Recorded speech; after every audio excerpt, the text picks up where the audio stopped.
Hello, I'm Deb Gemmel of Deb Gemmel Mods, and I write any gauge, any size recipes. I guess you would call them a recipe since they're not stitch by stitch patterns.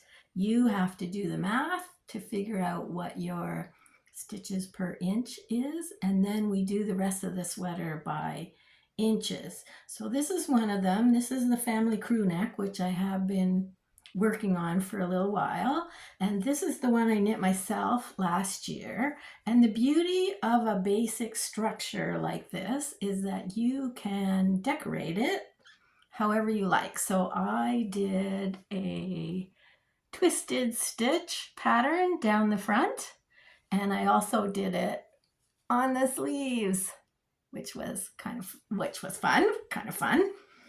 And this pattern is one of the modifications in the pattern. So if you've been following me, you know that I'm knitting another family crew neck. This is number 7 for my grandson. So this is a kid one, and he wanted a rainbow sweater. So here's all the rainbows, and I'm on the sleeves now. They are so much fun. I do one stripe on one side and one stripe on the other side. I am tempted to keep knitting stripes down the sleeves because they're so much fun. I don't know whether I will or not. I'm on the last stripe now. So decision time. The thing that I didn't like was I used an Icelandic bind off at the bottom because I cast off really tightly, and I thought this would be a better idea, but it's very wavy. So I think that's coming out, and I'm gonna have to try something else at the bottom. But I wanted today to talk about the difference between a child's sleeve and an adult sleeve. So because these are any gauge and any size, I don't know what size you're knitting, and I don't know your body proportions. So what I came up with is a system where you measure across your chest and measure around your arm, and then you add all that together so that at the bottom of the yoke, it would fit you like a second skin, which is not ideal for wearing the sweater, of course.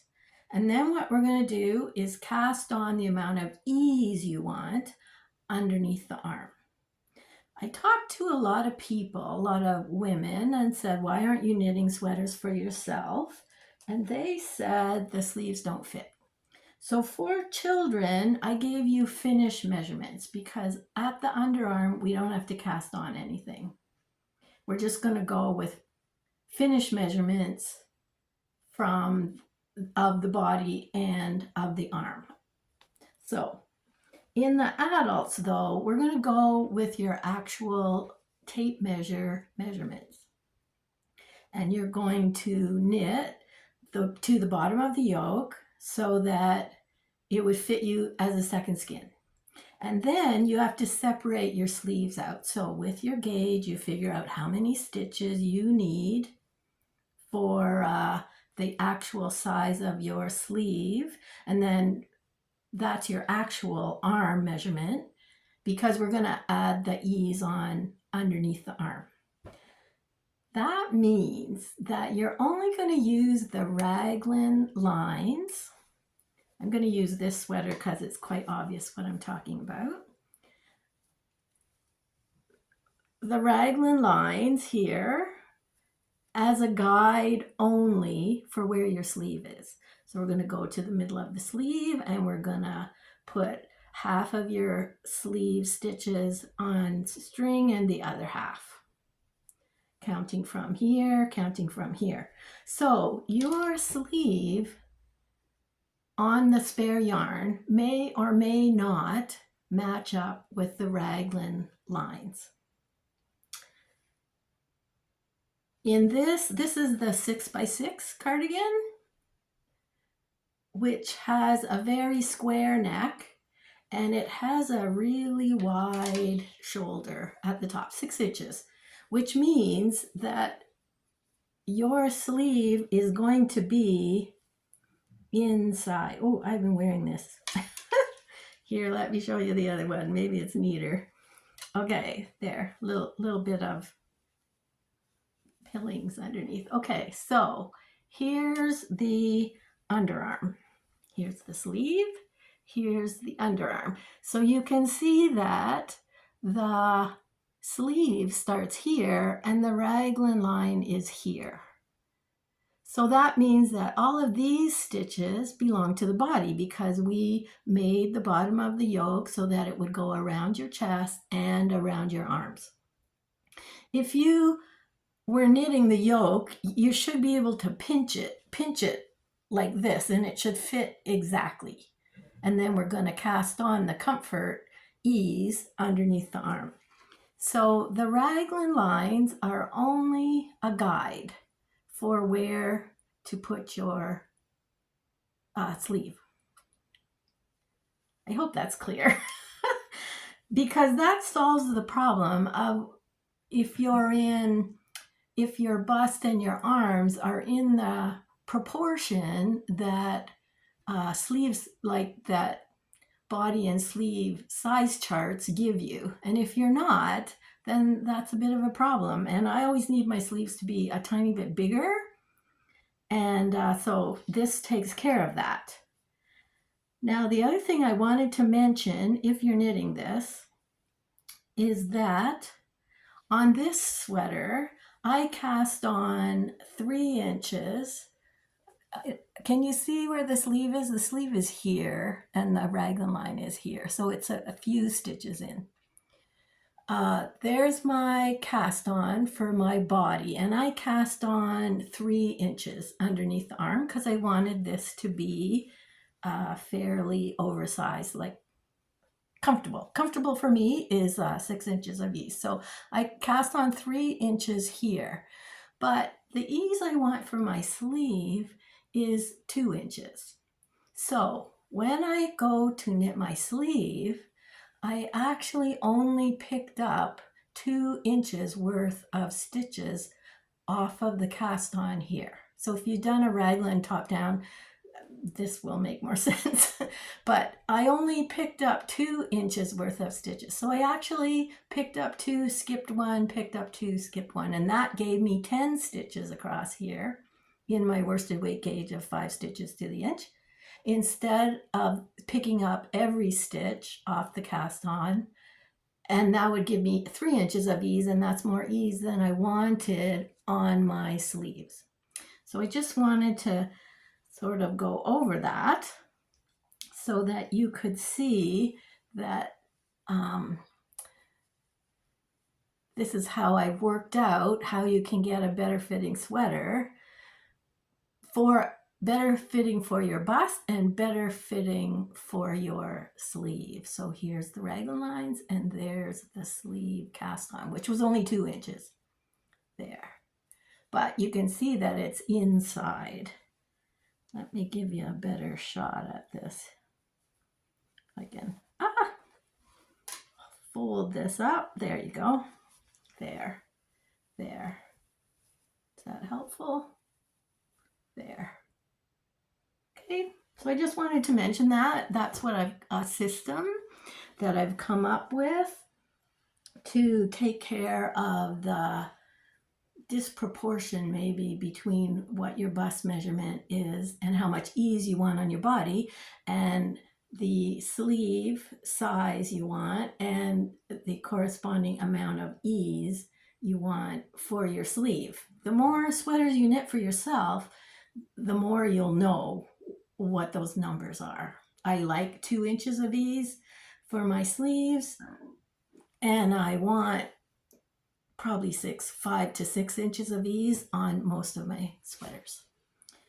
The other thing I'm working on is coming up with some kind of a standard circular yoke, again, any gauge and any size.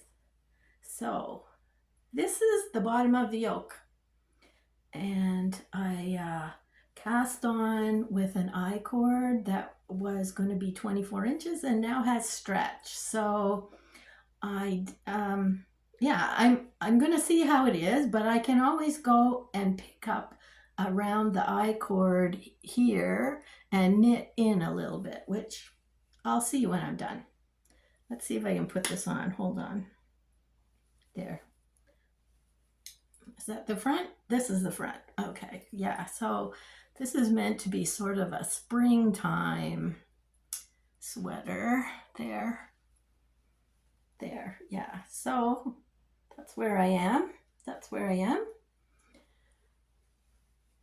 And I was trying to work out how to put a little extra fabric on the front and make the back a little narrower. So I came up with some idea. This is the back. You can see the short rows here. The increases start there. And I also came up with a slightly simpler way of doing the increases. So in this one, I was picking one color in the helical. I had knit this in helical. So I was using the brown as the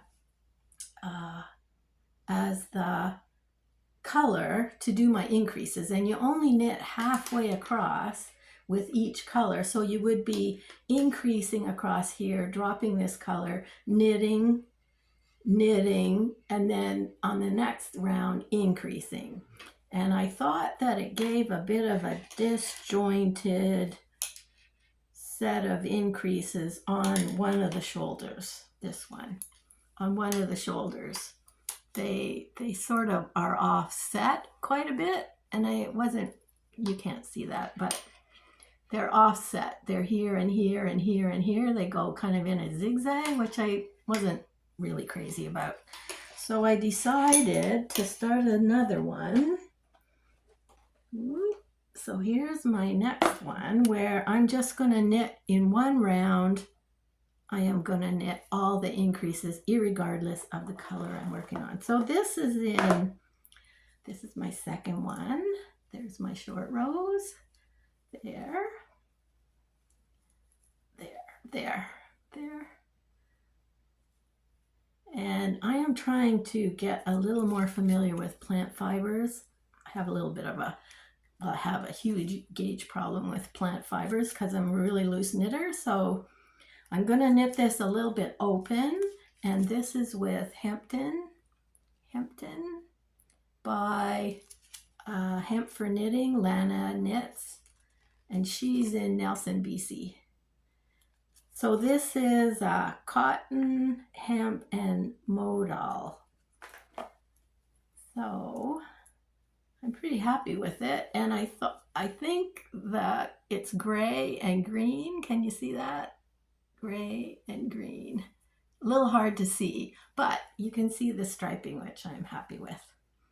And my increases on the edges are, I think, better.